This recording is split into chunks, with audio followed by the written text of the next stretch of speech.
Hello and welcome to Crossing the Pacific, episode 2, with Nelson, who is wearing his LNG gear today. So that's very fun and exciting. LNG don't play until tomorrow, though, upon recording this. So we haven't seen their matches yet this week. So we can't talk about how terrible or fantastic they are without him. On the, what we do want to talk about this week is Edward Gaming because we obviously had RNG and WE drop series, and Edward Gaming have emerged as the only remaining undefeated team. So despite in their in the in world, in all sure, major sure, regions. in the major regions, yeah. So despite their I mean, I guess all of LCS teams are technically undefeated right now since LCS proper hasn't really started. So there's that. But Probably the best region in the world.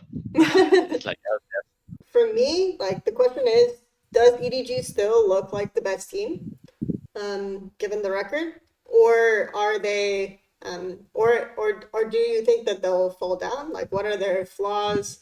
What exists for them? So, just breaking that down a little bit, especially in context of probably one of the most troll games that we've seen so far, where Victory 5 there's basically no way that they lose that game from the position they were in, and then EDG managed to come back.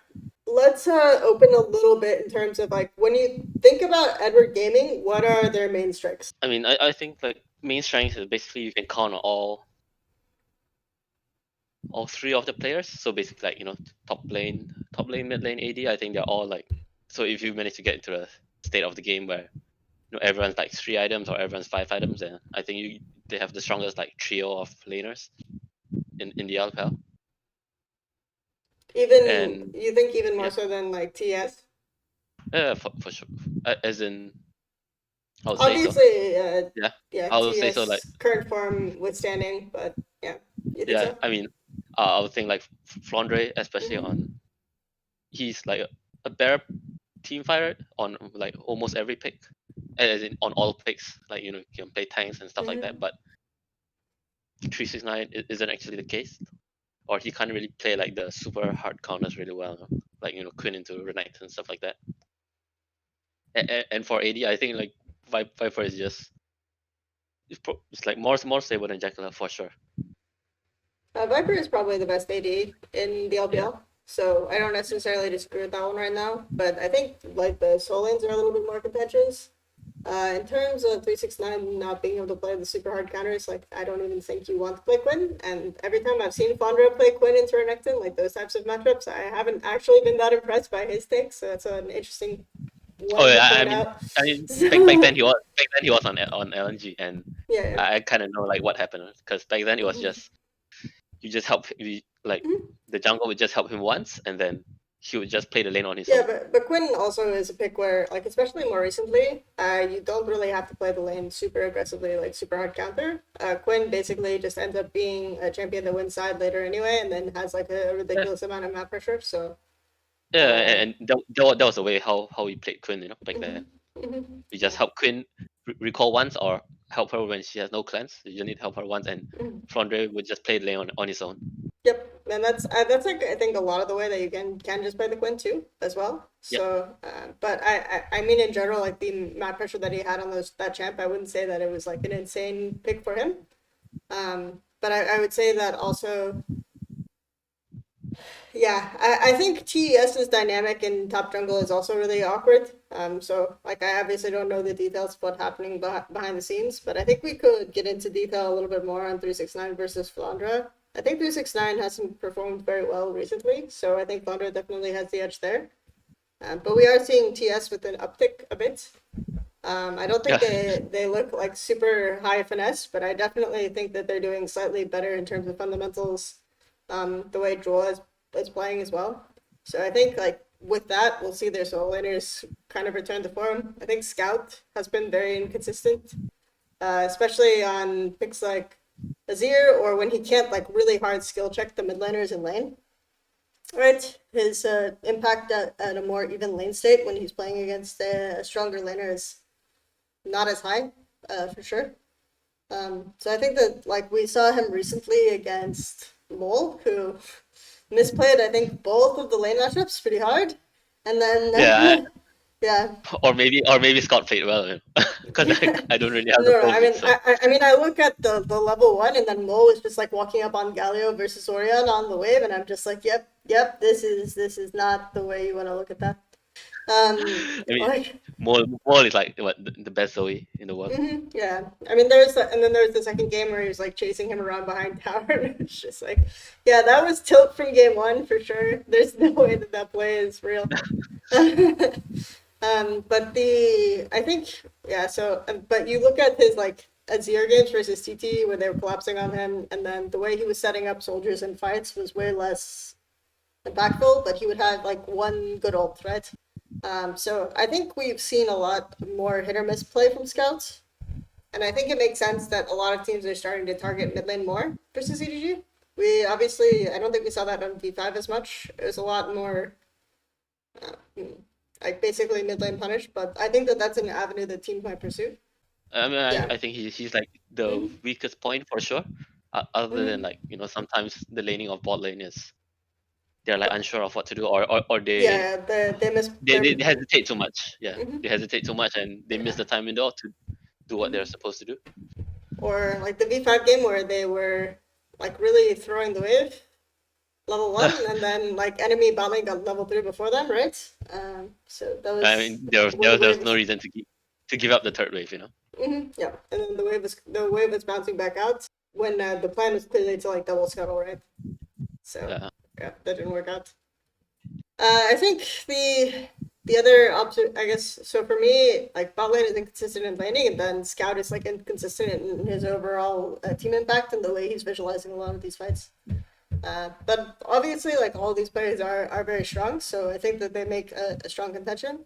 In terms of like how they play the map, though, is there any way that you would characterize like the way EDG approach the game? I mean, at least like the way they set up Mm-hmm. objectives, I think they are probably one of the better teams in the LPL who like set up the waves correctly, or I wouldn't say like correctly, but Mm-hmm. almost correct, Almost correct.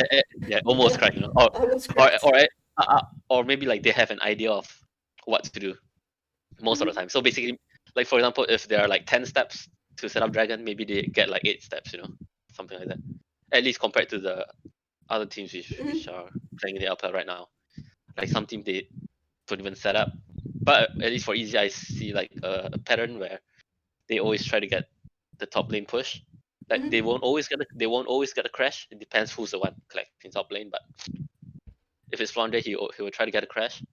If not, if his teammates like don't int, and then if it's like who's that? If it's Viper, then he'll get the push, but he wouldn't like take the risk to try and crash the wave, because Right. probably afraid of dying. But most of the time, it doesn't actually matter, even if he died like at that timing. So I think like probably the on that topic, just in terms of how we're talking about it, right? We've addressed it very briefly on the previous episode, but before Dragon, usually like a few minutes before or a couple minutes before, you want to push out to the top wave. Generally, you want it to be timed so that when your team is going to contest Dragon, the enemy top laner has to, or the enemy mid laner, whoever, has to go answer that wave so that you're splitting and giving them a choice between like these two plays. Yep. If they go contest you on the dragon setup, then then the wave is in position where you can make a hard trade play on top side, or if they go to answer the wave, you just get dragon. I think that's where I'm seeing like EDG kind of be a little bit more questionable because I feel like they do the setup, but they don't understand the point of the setup. And to an extent, right? Because I see them, they just like will hard commit for dragon off of that, and then they won't like take the trade play if the dragon fight is losing. Or like they'll get thrown off by these teams that don't really play the objective setup correctly or don't answer the top wave and are just all committing to the dragon. That happened to them like versus V5. That happened to them versus TT as well. So that's kind Yeah, of like yeah. I think they just like I mean, get I think thrown like off by this, and it's like okay, the approach is okay. We see them on our wards. We should just make the hard trade play, and that's the correct play. And in this instance, but they don't. You know. yeah, I mean, I think EDG I mean, they have an idea of what to do after they push in top wave. So Mm-hmm. whether they crash or not is a different situation. But Mm-hmm. I think they're just missing like the final steps, you know. So what do you do after you crash top wave? Like, because I think against like V5 for the fourth Drake, like like what happened? I think it was around like, let me check the time. So it was around like 20 minutes and 20 seconds, you know. So Mm. like at the time period where Viper he pushed in one wave. So and it's like 1 minute 30 before Drake. So what you actually want to do here is like there are two options, there are two plays to make. So either you push one more wave, which I mean they didn't do. If you push one more wave and then you recall if you need to, or if not you go mid, and then you collapse for Dragon. But what they're trying to do here is like Viper goes to mid at 1 minute 30 seconds before Dragon, so he only pushed in one wave. And I think like why he did this is because or what the next play should be is they push out bot lane so that there's no threat of Renekton flanking, or at least if he flanks you see him on the map, you know, before he flanks. Like so what's gonna happen is like Viper goes mid and he's supposed to get mid prio, and then they transfer it bot side where Nar can push the Renekton in. And then when the dragon is like close to spawning, the top wave is gonna crash into the tower, you know. And But I if mean you, they didn't do that at all, and they just recall as 5. So yeah, I mean, I don't think the top up crashes there either. Like from where they pushed it, no, yeah. They want to go back and push one more, right?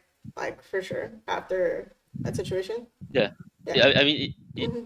they want to push on more, but I mean the top wave crashes like when the dragon spawns. Yep. Hmm. I'm not sure if they did it on purpose or not, but yeah, I'm not sure if they knew that the top wave is gonna crash. Because I think in this situation, if like it's only good if no one answers the wave top lane, you know. Like if no one answers the wave Hmm. top lane, yeah, Yep. then you're gonna win. Yeah. You're gonna win out really hard. But if someone answers the lane at top, then you're gonna lose so much Yeah, CS. like the timing off of it is bad, right? Because it's like Yeah, they're basically if they answer the wave top, like they basically have a full extra like 45 seconds, something like that, to answer the wave top, right?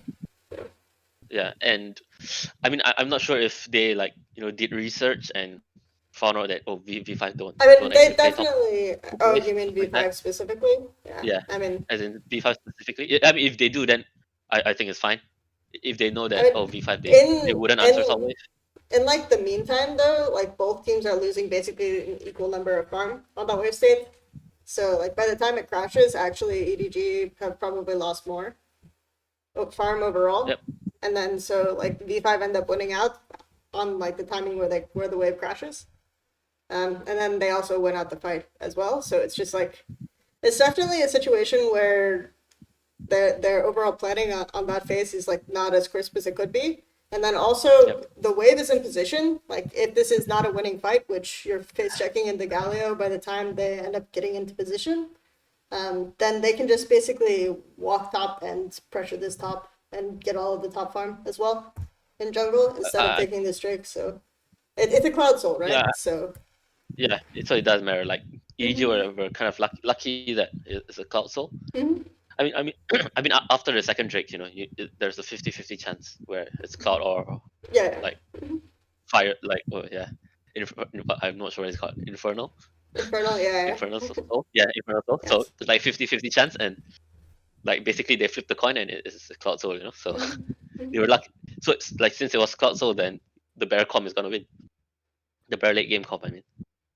And then like for the fourth Drake, I felt they if they could play the fight again, I'm sure they would win like 9 times out of 10 or 8 times out of 10. Oh, you think Because that the fight they win? yeah, the fight was free because basically they didn't position well enough, and Nar and Ersal can't stand at the like same position. So I think 'Cause- in this situation, like if V5 just walk in on this rotation, right? Then like EDG can't face check this because they're basically mostly low range champs. And V5 actually had the window to walk into the river first, they just didn't. And then they just like gave control to EDG on the timing, so that's why I disagree with you there. Like I think they lose that fight mostly as soon as like V5 are there first. But basically V5 are just way less decisive. So I don't know. I mean, for sure V5 could like step into river, but I think it's kind of risky if they get engaged on immediately. I mean that's what EDG tried. I mean, if you As engage into Galio here or anything like this, it's Galio Renekton here. Like it's not good for sure for EDG. Yeah, because they knew that Leona probably to reset, Mm-hmm. or I mean, or they guessed, I think, but Leona wouldn't be able to fight like Mm-hmm. instantly, and Renekton still has to come from bot because Renekton like he's short on the map, And if so they it is funnel, possible. also if they funnel through that like alcove there, right? Then Leona ulti, basically they immediately lose position. But yeah. Yeah, I think like after EDG stepped into river, that's where the mistakes start, because Mm-hmm. Mako swept the ward in banana brush, and then the positioning was really weird because like Scott should be with Viper, and Renekton, it's not easy for Renekton to flank because Udyr is there as well, and I think like Gnar and LSR should be in like the different spots. They can't be on the same spot, and they can't Mm-hmm. hit a single target only with their abilities and on the same guy.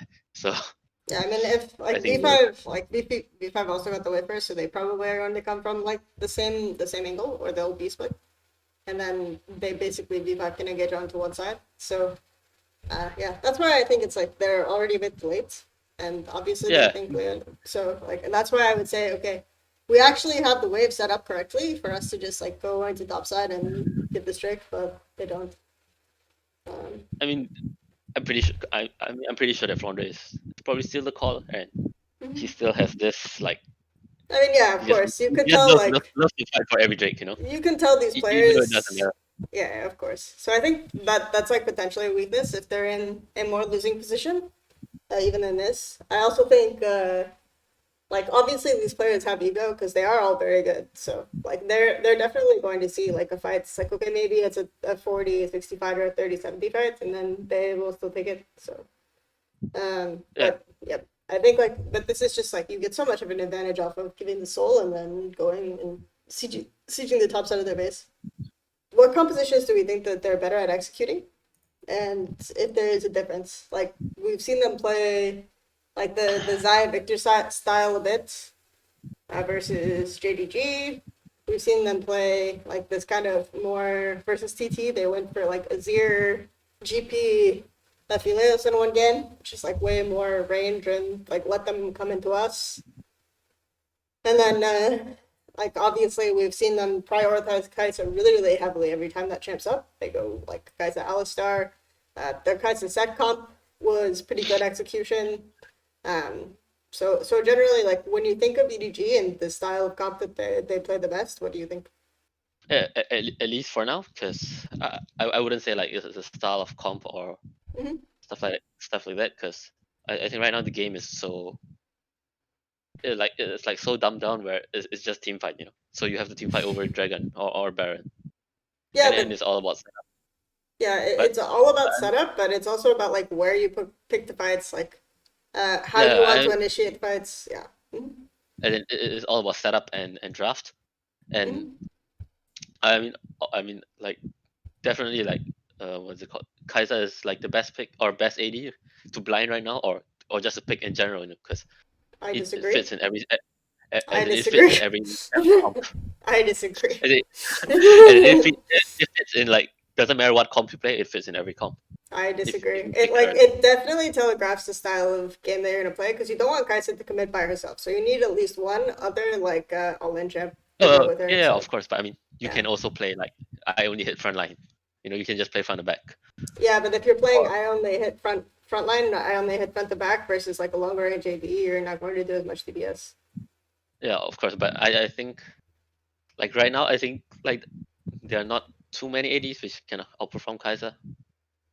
I Like think most of them are similar. it depends I think on the like comp I, you're drafting, right? Like if you're picking a yeah, Philios into the kind of comp that usually people pick around Kai'Sa, then that's a situation where like a Philios can outperform her pretty easily.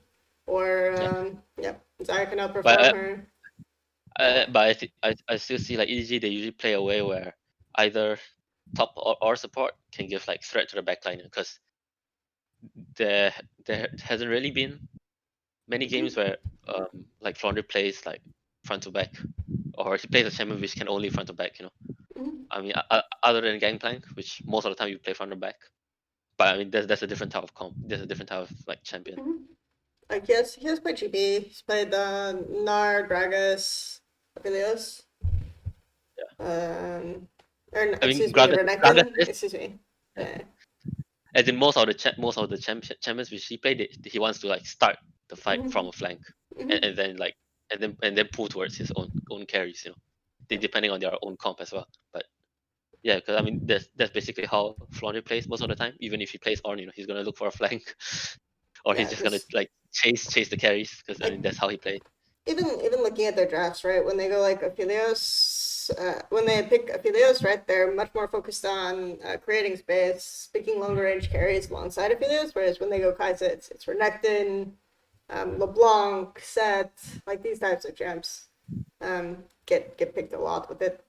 Compared to like there definitely are different identities that they play, particularly with different ADs.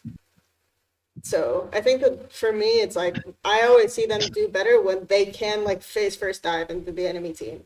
When they can I just like face check and then have a significant lead on bot lane, so it doesn't matter like how well the other comp does into theirs. So yeah. Cause I think like I think there was one team comp which is like slightly different, was the second game against TT, where they had a comp mhm. where they want to get first setup, and I mean basically every comp wants to get first setup, and they want like Yeah, enemy to like run into them. yeah. They Yeah, also played and that then with like Victor Zaya kind of as well. Yeah, versus yeah, GDG. I mean Zaya's a bit different. You can like try and skill check stuff, or you can just walk forward and fight. Yeah, you can like depending Yeah, on who you're against, but like she's very happy if you're coming into her for sure. yeah, Yeah. of course, like that's the Hmm. best scenario for her. But I think like I think probably like that the second game which where JJ didn't play that well. Yep. Maybe he isn't that used to like to play like kite back comms, or just comms where you have to keep in mind that you're like letting the enemy make the first step or make the initiation Hmm. on purpose, so Yep. that you can like counter engage stuff like that. Yep. Yeah, I think that probably like comes with time. Yep. Yeah, I think they haven't looked like as focused because again, I think we talked a little bit last time about when the game they played against TT where they were trying to like face check dragons after TT had started them. So and their comp is not very good at doing that. But that was like a misstep. Generally speaking, I think they don't get punished as much for playing those types of comps incorrectly because usually they're super ahead, so they can't just face check even with comps like that. Yeah, So but I think like against TT, like the second match against TT, I think it was fine because they had such a lead like in early games. Like they had the first two dragons, so they had the first two yeah, drakes so and the they, better I mean and the better team comp, they, the they better could late have, game. yeah, I mean they could have given that one. I guess is like the point again. Yeah, I They mean, don't have to face check there, so I yeah, mean they like I think the fight is like not favorable for them to face check in there. I guess that's my main point. So I 'cause think. I think Mhm. they just need to like learn to trade more or to play slower if they have the better comp for sure. Yep. Especially since like early game they had the win. I think they had two drakes at like what 15 minutes. So basically, like the main idea is they have 15 minutes to scale, and they have Aphelios, Gangplank, and Azir. So there's no way they can lose Also, I think if they just wait. the only time I've actually seen the like all in team comps get really punished was like maybe the V5 game, and then the other one was like the FPX game where they didn't have Thresh, right? FPX tried to play a very similar comp into Thresh in like game three of that series, but game two, they had Rumble and Aphelios, right? Olaf and then Jace, Hmm. and basically like EDG kept getting punished for having their bot lane and jungle to dive into FPX. So like that's the only time I've seen them sufficiently get punished. So I think they probably need more games like that before we really start to see them change their approach. But we'll see. Let's see, Aphelios, Jace, Rumble. Yeah, Mhm. I mean, yeah. It's probably because like the way the draft is like is set up. I think it was quite hard for ED to like play the game unless FunPlus made a mistake Mhm. where somehow they didn't win side, Yep. which I think is like impossible to not win side against like Nar and Zoe like one on one. Yeah, I mean as Jace for sure. Like Yeah. Rumble, yeah. Rumble doesn't win side versus like anything. Yeah, Yeah. yeah, Ramos doesn't. Yeah. But I mean, Yeah. he can just out the wave and run And away. rotate mid, yeah, and Yeah, drop. and rotate mid, but it's useless. Yeah, he's mid because he dropped his ult. Yeah. Okay. All right. So in terms of, so I guess like the biggest, most recent blip on the radar for EDG was the V5 series. Uh, do we think that that's like a really the game one in particular where they managed to come back because V5 entered like at in hip tower trying to dive when they could have just backed off and gotten eldered? Do we think that Um, I, that's I I I don't think they could have gotten Elder, but I mean they wouldn't have lost Elder, if they backed yeah, off. yeah, if they backed off, they can recall there, right? And then immediately run to elder. Like EDG don't have enough time to retake at that point. So like As they in, like towards the I end. think the game was fine. I think the game was fine. Like Mm-hmm. after second Drake, like the moment V5 got second Drake at like 11 minutes 30 seconds, I think the game was like over for them because it's a cloud Drake. Mm-hmm. Like easy can just like be AFK in the next 10 minutes and they're gonna win later on. But but they decided to like contest the last Mm-hmm. dragon, and Yep. even though they could have won, they basically they messed up the execution, or they just didn't fight properly, Mm-hmm. and they lost the fight, of course. But I think V5 might not be able to win the fight at Elder. I mean, I don't think it's like for sure because their dragon was Oh no, but but in terms of like the tempo, they push it all the way. Basically they have uh so like if you look at the specific timing, right, they push in all the way to base, they back off. yeah. EDG can't doesn't have time to retake from there, just because there's so much vision in position. Like if they recall there or if they back up there, then there's no way EDG can contest. I don't think it's not possible for them. Oh, okay. I mean, I was thinking like after Oriana altered, but yeah, Yeah, no, that's what like I'm saying. yeah, Like you don't dive the inhibitor. So just yeah. Like what that was my biggest question is like why are you diving the inhibitor there when the game is oh just fucking won? no, So I mean it's like what I meant was, so mhm, basically after it was like 3v3, it was like three mhm. versus three. I think like the moment it was three versus three, I think it was really hard for V5 to win. Yeah, I know what you mean. Like like if everyone stayed alive and they just recalled, I think they get the Elder, of course. But they still need to do something, with the Elder. And basically, I felt that the game could have ended with the Baron, but V5 they didn't allocate the lanes properly. So basically, they want to play like 1-1, Hmm. like 1-1-3 or 3-1-1, like Galio mid and Renekton at the side, and Or the other three men on the side.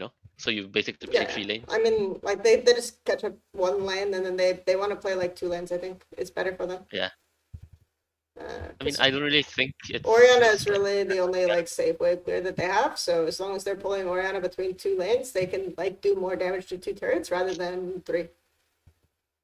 But yeah.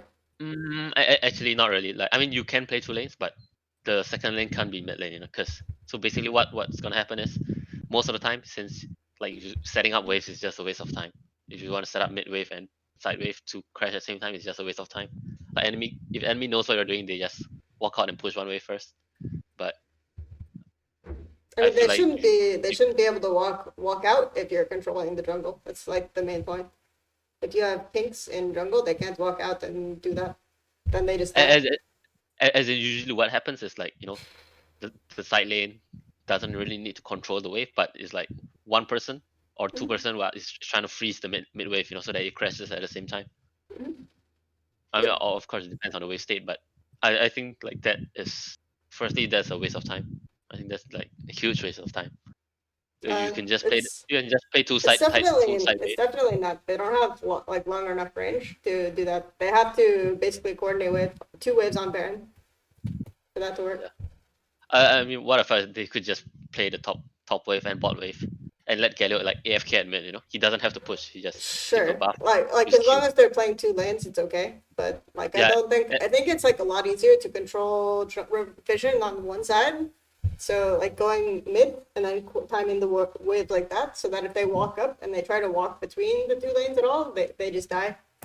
in the No, jungle. I mean, of course, you don't walk between the two lanes, Hmm.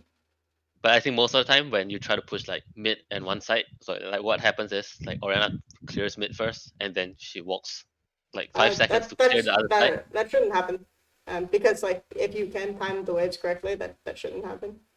The team will be two split, so she's clearing this, and then you're doing too much damage to the other tower at the same time.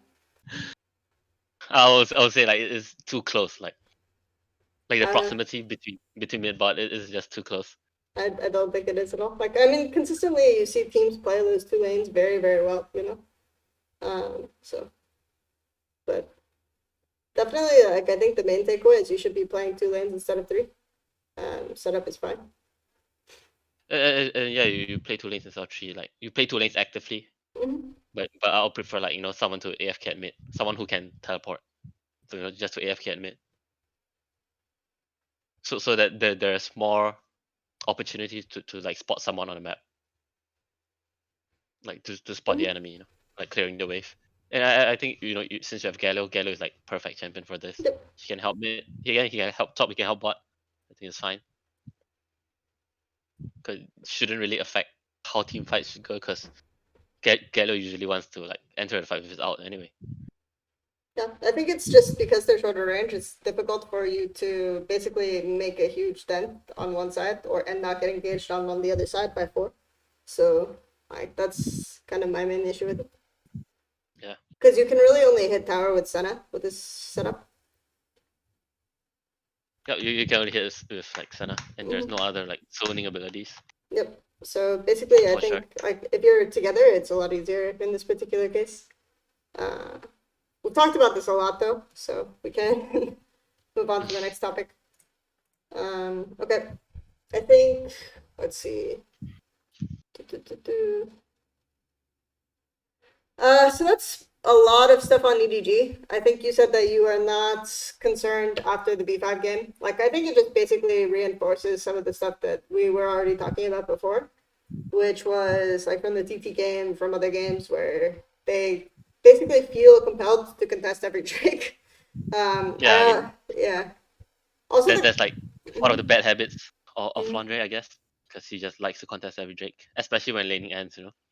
Also the crabs. I think like the early rotation on the crabs. We talked about that a little bit in terms of like bot lane mistiming their wave or like not Because really. Yeah. yeah, cause I think like before the third wave, like Hmm. what I think Viper and Miko should have an idea on how to play this lane because Hmm. it's like cleanse against heal and you're playing against Senna. Like what you want to do is you don't want to have a fair laning phase against them, so you Yep. just crash 3 waves and you get an extra item. So you get an Hmm. Dorans or you get a Carl or Hmm. whatever you want. But like after the second wave, they decide to camp the Tri-Brush and get some damage off. But what happens is that okay, they did get some damage off, but Senna had to push first, Yeah. Center and had then the push first. Yeah. Yeah. they were kind of screwed at that point of time. And they got three, Like and then there was no way for them to realistically contest Scuttle yeah, easily. Hmm. and it's like they lost the lane from there because over there was no good timing to base where you have an extra item over Senna, Hmm. and then you're kind of screwed in your laning phase. Yep. But I think I liked what I saw like in that game because Mhm. there was a play where they invaded Graves, like Yeah. his red buff, and I think if Viper could like probably speak Chinese better, I mean or at least the understand, if he could understand and he could hear like what Mako was trying to say, he would know that the there's a fight coming, and he has to be in position. and the play setup was good, I think, and Yeah, it should have I been think more. what It should have been more favorable for them, especially because their mole shouldn't be able to come to that fight too easily. So yeah, I, I didn't think it was bad. Mhm.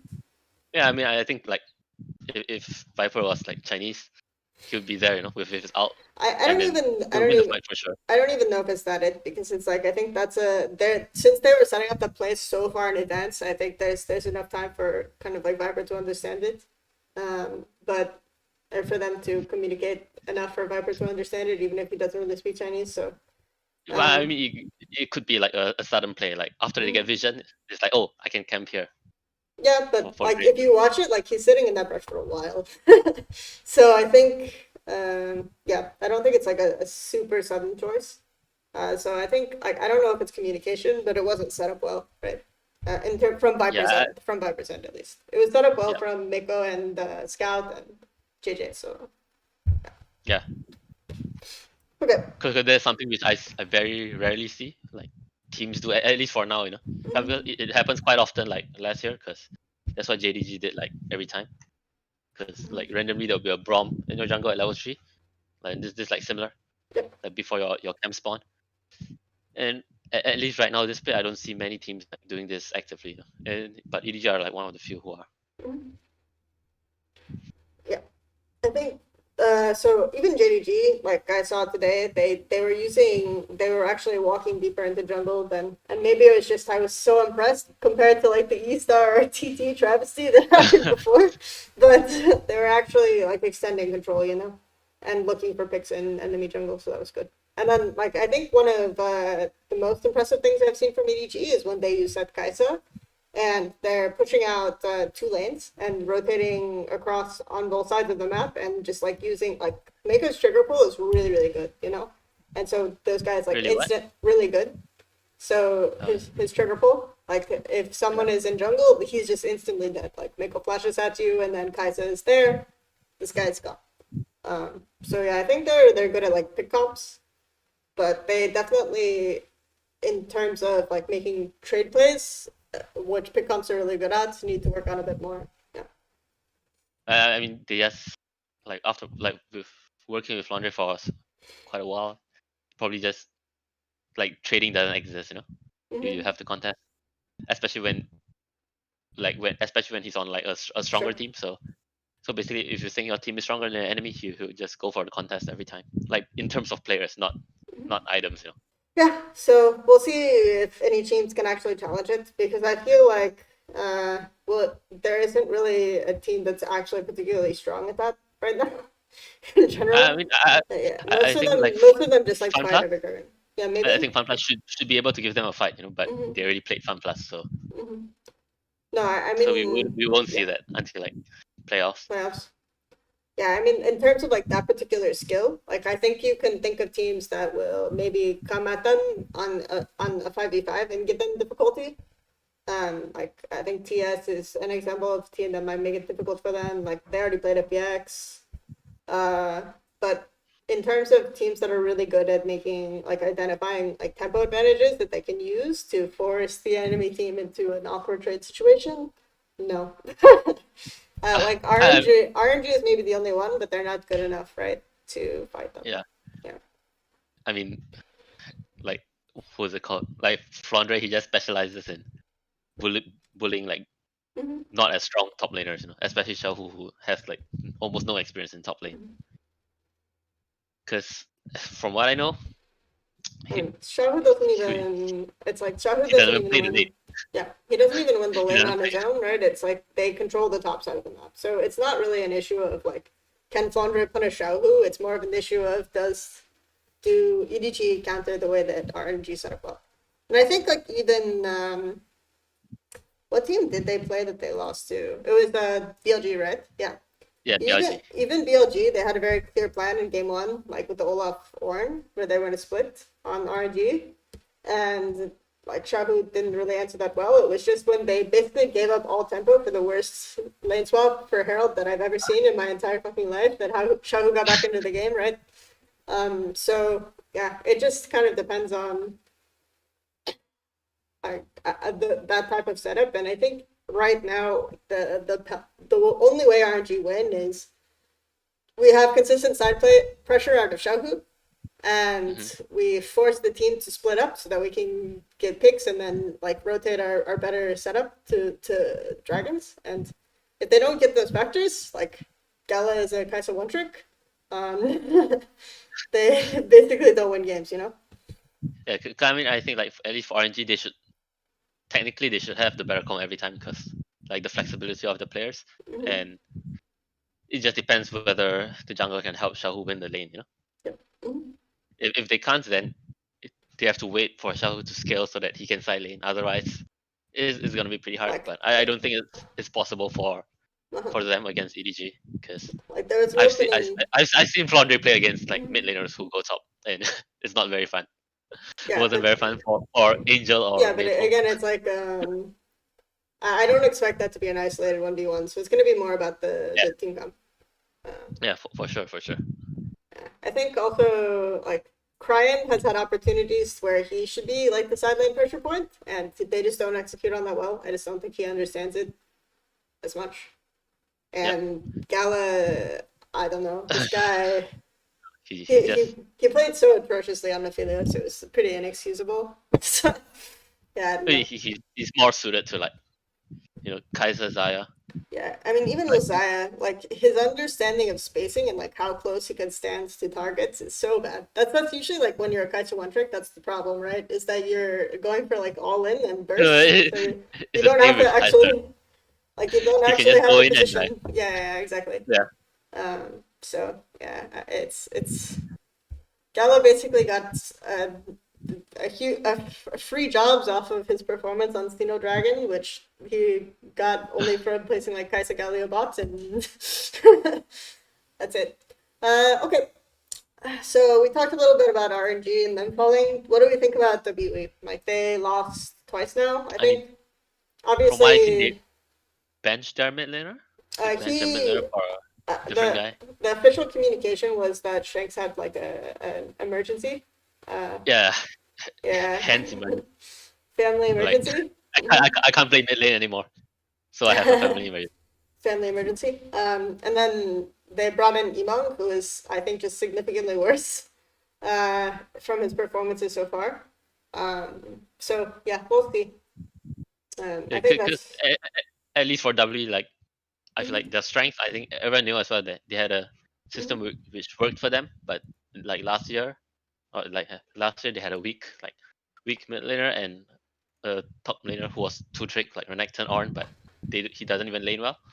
So and they fixed like half of the issue, which is they got a better top laner, And I know that they were looking to fix their mid lane issue as well, but basically I think they were trying to get full, but they didn't get full. So I feel I, like this lineup is not really complete yet, since I, like since mhm. since Shanks didn't like turn out to be as good as everyone hyped him up to be. I think Shanks has shown like steady improvements game to game though, so I'd rather he be able to play. I'm like Emong, I'm not impressed with at all so far. We'll see. Yeah, I mean, Yeah. I mean, he deserves to play for sure, But if Mhm, W wants to win or go to Worlds, mhm. I'm pretty sure they would rather have like Fofo instead, Well, and they'll yeah. be I mean, a team. if they want to win now, of course you're going to start Yeah, Bobo. yeah. But I think the biggest thing for me is Jomon and missing. I think they're literally just trolling every game. I can't help it. Like Uh, I mean, I everyone think focuses on Shanks, right? But I don't understand how these guys get a free pass. It's crazy to uh, me. I mean, Uh, I think it's just mhm. how do I say like last season or like last year they just had two more summoner spells than the enemy team, So they have like Mhm. one summoner for jungle and one summoner for mid, Yeah, but they don't exactly. have but They're they don't have it. constantly yeah, they're constantly They're just four like manning mid. Yeah, yeah, they're it's like the not. old RNG Mhm. Yeah, with a worse top laner. yeah. Where's top laner and where's AD and Yeah, support? and worse mid laner as well. So Yeah. Basically, free Beishan at the end. I think Breathe, like obviously Breathe has been performing pretty well. I think they do have a very clear understanding of how to play around jungle though, which I still think is like one of the best in the league. And then yeah, it's just right now like bot lane needs a lot of work. I think missing just does a lot of. I feel he does like tunnel vision plays where he just like forgets everything happening around him and he just tries to. He sees like one person, assumes that they're isolated, and goes in and basically yeah, dies. I, Yeah. I mean the basic idea is if I engage first, the enemy has to react, so they're gonna be slower than me. Yeah. So they have to. So there's a chance for me to get a second rotation of spells before the Hmm. enemy arrives, Yeah. and then I'm gonna win. But I mean, that's not always the case. Like I'm Hmm. pretty sure everyone like they'll probably like study W before the Hmm. matches. Because right now, at least in 2021, I'm pretty sure like most teams they do Scouting. better better prep than before. Okay. Like Hmm. like Yeah. usually most teams, they don't actually do prep for like regular Hmm. season unless you're Yeah. like unless you're like a mid tier team. I Then remember. and then you Yeah. need like every win you can get. Then you have to do prep for every game. I remember like teams like just getting away with doing the same shit over and over. And I actually am seeing that way less this season, you know? Like Yeah. even compared to last year, because you had E-Star who basically did the same shit over and over, basically got Jarvan, I don't know, like 6 years in a row or something ridiculous. And then like V5 also similar story, but we're already seeing like teams adapt to and react to teams like RNG. So I think that that's a good sign, I think, for LPL this year. So For sure, because I mean, mhm, everyone's getting like more coaching stuff like mhm, that. yep, Because I think back then there were some teams where it's just a one man team. yep, You have a coach, and the assistant coach is someone who just AFK, like book scrim for you, and that's all he yeah. does. What about And, the? and right now it's like there's a lot more stuff around. Yeah, that's. I think it's the same for every region too, because it's like. I mean, I think there's I definitely a perception that LPL and LCK coaching was more elevated no in the past than it like was, but yeah. I'm not sure for LCK, but at least for LPL, I Mm-hmm. wouldn't say like coaching, but I'll say like the resources you have for coaching stuff is less than what you get than NA or EU, because even back then I see so many NA or EU teams, they have like 3 or 4 people in the coaching staff, and then in LPL you're like 2 men or 1 man. Mm-hmm. Mm-hmm. Yep. I mean, I'm not really sure what people do in their like in the different teams, but you have more people, so you should be You doing better should be than better. LPL. But Yeah. sometimes like five brains can't beat like one brain, So Mm-hmm. Yeah. Also, just like, I think LPL has gotten away with hand stiff a lot, so. yeah, for sure. Or maybe just us Yeah. other people don't have hands. So Yeah, exactly. and Oh, at least like some of the better teams here, I think they think about tempo a lot. mhm, Especially I good. know EDG, like EDG's coaching stuff. Like, so the head coach is like Kenju. So Mm-hmm. for me, like LNG coach. I mean, I know in the roster they put him as assistant coach, but he is the head coach because Mm-hmm. that's what they said in the announcement. And he's someone where he puts a lot of emphasis on like tempo, like Mm-hmm. recalling early after you win a fight, after you lose a fight, and like after you lose a fight, if enemy overstays, then and you can have tempo for the next Mm-hmm. like few minutes, then of course you take the fight again because you set up first. And I think he's one of the few coaches who places a lot of emphasis on this, and I think like that's really important because Mm-hmm. I don't think many teams they They do look to that. punish. Yeah, they Mm-hmm. do that like very actively Mm-hmm. because at least in my opinion, like tempo is really important, especially when the death Yep. timers get like not, like 20 seconds or longer. Mm-hmm. Then it's like tempo is Yeah. more important than like the goal or the waves, or I, basically it's the most important thing or mhm. you have to do in the game. I'm pretty sure based on the P5 game that P5 don't really think about it that much. I mean, At least they not in kind that of one they, they, situation, yeah. they kind of do. They kind of do. Like Mhm. like after they Yeah. entered at bot lane, like they already entered. They're like, oh shit, let's just recall first so that we can come out later. But they didn't think about Udyr and the AD carry like two manning Yeah, or they this Pharaoh. didn't, think about I mean the elder. I yeah, mean yeah. yeah, before the fight they didn't think about it. Let's just put it that way. Which happens, I mean There are yeah. I mean, it happens. very few players like are always thinking about tempo. Yeah, Um, you can't really blame your players. yeah. So okay. Speaking of, I think that's pretty good. We ended up talking a lot about EDG. I think for next time, we probably will talk a little bit about the impact of LMS coaching staff on the region because we ended talking about coaches here. So that'll be an interesting episode. If you have any questions about like LMS coaching, interacting with LPL coaching, we might not be able to answer them all, but leave them in the YouTube comments and we'll get back to them, I think. Hopefully next week we can set up a time to have a live episode. So make sure you tune in to that once we announce it. Um, have a great day, guys, and thanks, Nelson, for joining me today. Sure. And just keep watching Alpha, because It's fun. definitely more interesting than LCS.